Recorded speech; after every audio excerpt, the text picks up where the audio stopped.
नमस्कार, आप लोगों का ऑल इंडिया स्टडी में स्वागत है। तो आइए आज हम पढ़ेंगे आनुवांशिकता और वातावरण। ये क्लास नंबर दूसरी है इस चैप्टर का। तो आप लोग बहुत ध्यान से देखिए, इसमें हम व्याख्या के साथ बताते हुए चलेंगे पूरा डिटेल में हर क्वेश्चन को। तो देखते हैं बच्चे के विकास में आनुवांशिकता का मुख्य स्रोत क्या है। तो देखिए, जो आनुवांशिकता होता है माता पिता के जीन से क्या होता है, बच्चों के गुणों का स्थानांतरण होता है। ठीक है, यही क्या होती है, आनुवांशिकता होती है। तो देखिए, इसका जो सही आंसर क्या हो जाएगा, जीन। जो आनुवांशिकता होती है ना, जो माता पिता में जीन होते हैं उन्हीं के गुणों के आधार पर व्यक्त की जाती है, उन्हीं के गुणों के आधार पर स्थानांतरित होती है बच्चों में। ठीक, अगला क्वेश्चन देखेंगे, प्रश्न नंबर 2। प्रतिभा और बुद्धि मुख्यतः आनुवंशिकी होती है, यह विचार किसका है। तो देखिए, यह जो विचार है फ्रांसीस गैल्टन ने दिए है। ठीक ना, इसमें ये बताया है कि आनुवंशिकता को प्रभावित या आनुवंशिकता को प्रतिभा और बुद्धि की क्या होता है, मुख्य कारण माना जाता है। अगर माता पिता में जो आनुवंशिकी गुण है वही बच्चों में आ जाएगा। अगर माता पिता की बुद्धि अच्छी है तो बच्चों में भी बुद्धि अच्छी होगी। अगर माता पिता थोड़ा कमज़ोर बुद्धि के है तो बच्चा भी कमज़ोर बुद्धि के हो सकता है आनुवंशिकी लक्षण के कारण। तो इसका सही जवाब क्या हो जाएगा, किसने बताया है, फ्रांसिस गाल्टन ने। तो ऑप्शन नंबर बी करेक्ट हो जाएगा। अगला देखेंगे, प्रश्न नंबर 3। निम्न में कौन सा वातावरण का उदाहरण है। देखिए, वातावरण की बात हो रही है। त्वचा का रंग जो है यह तो आनुवंशिकी कारण है, रक्त समूह भी आनुवंशिकी कारण है, आँखों का रंग ये भी क्या है, आनुवंशिकी कारण होता है। ठीक है, माता पिता के अनुसार होता है। लेकिन पारिवारिक शिक्षा जो होती है ये वातावरण में होता है। जैसा वातावरण बच्चों को मिलेगा वैसे वह शिक्षा ग्रहण करेंगे। ठीक, अगला क्वेश्चन देखेंगे हम लोग, प्रश्न नंबर 4।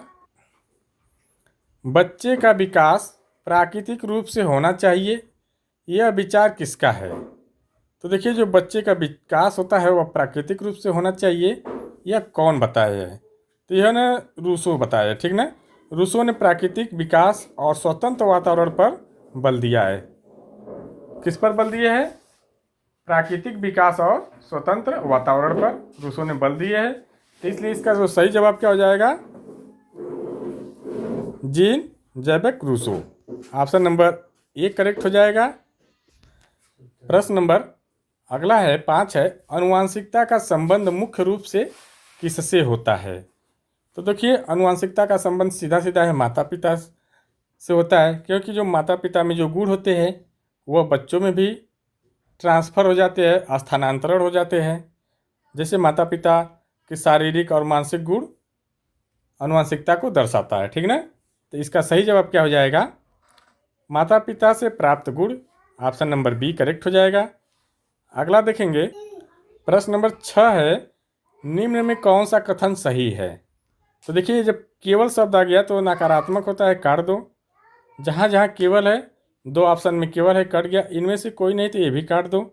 बचा क्या, आनुवंशिकता और वातावरण दोनों विकास को क्या करते हैं, प्रभावित करते हैं। तो ये बात बिल्कुल सही है। तो ऑप्शन नंबर सी करेक्ट हो जाएगा।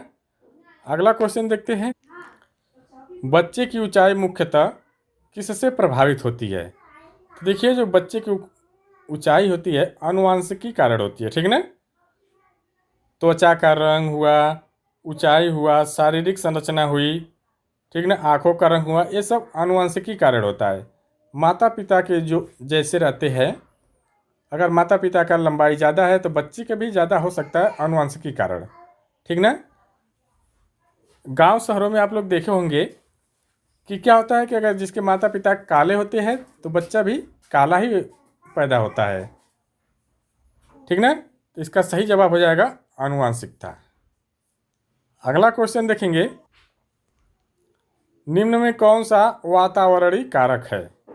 तो देखिए, वातावरणीय कारक परिवार भी है, विद्यालय भी है, समाज भी है। तो उपयुक्त सभी है। ठीक ना, प्रश्न नंबर अगला है, विकास एक सतत प्रक्रिया है, यह किसको दर्शाता है। तो देखिए सतत प्रक्रिया का मतलब ये लगातार चलने वाली प्रक्रिया होती है। जन्म से लेकर के मृत्यु तक विकास चलता रहता है, ठीक ना। तो ये केवल शब्द है तो नकारात्मक है, ये रुक रुक कर नहीं, ये विकास जीवन भर चलता है, ठीक। अगला देखेंगे, निम्न में कौन सा आनुवांशिकी गुण है।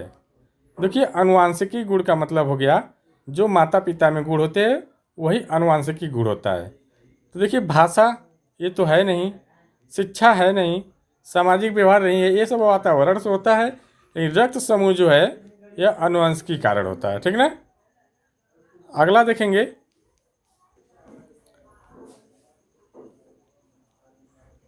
आनुवंशिकता किसके माध्यम से एक पीढ़ी से दूसरी पीढ़ी में स्थानांतरित होती है। तो देखिए ये जो आनुवंशिकता होती है एक पीढ़ी से दूसरी पीढ़ी में बच्चों में स्थानांतरित होती है माता पिता से, तो वह होता है जीन के कारण, ठीक ना। तो इसका सही जवाब हो जाएगा जीन। अगला क्वेश्चन देखते हैं, प्रश्न नंबर 12, प्राकृतिक बनाम पोषण की बहस किससे संबंधित है। तो देखिए जो प्राकृतिक बनाम पोषण की बात है, नेचर या नेचुरल, न्यूट्रिशन, ठीक ना, न्यूट्रिशन होता है, ठीक ना। तो इसका मतलब होता है कि यह जो बहस है यह आनुवंशिकी और वातावरण के कारण होती है, ठीक ना, इससे संबंधित होती है। तो ऑप्शन नंबर बी बिल्कुल करेक्ट हो जाएगा। अगला क्वेश्चन हम लोग देखेंगे, प्रश्न नंबर 13,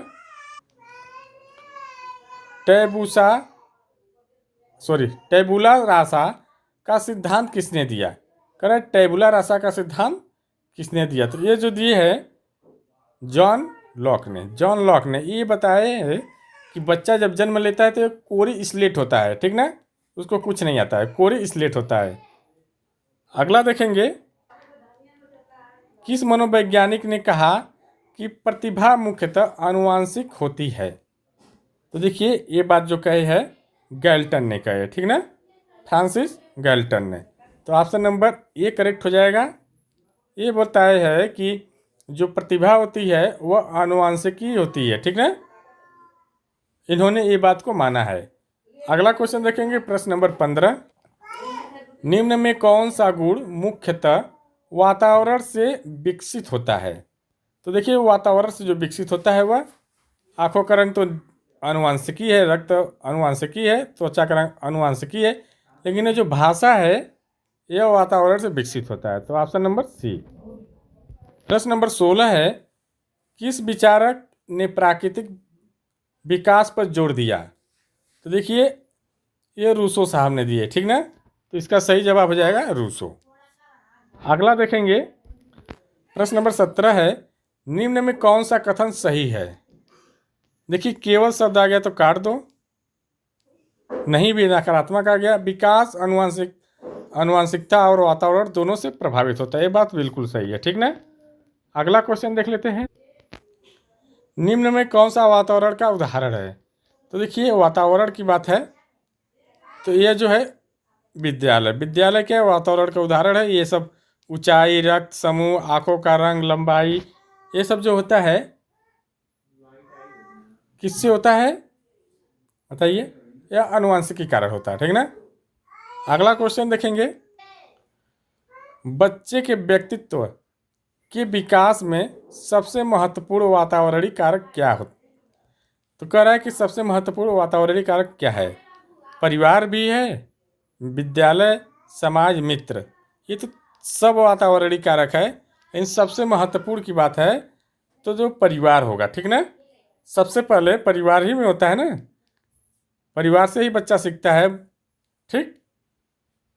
अगला देखेंगे, लास्ट और अंतिम क्वेश्चन है आज, आधुनिक मनोवैज्ञानिक के अनुसार विकास का सही सूत्र क्या है। तो कह रहा है विकास का सही सूत्र क्या होता है।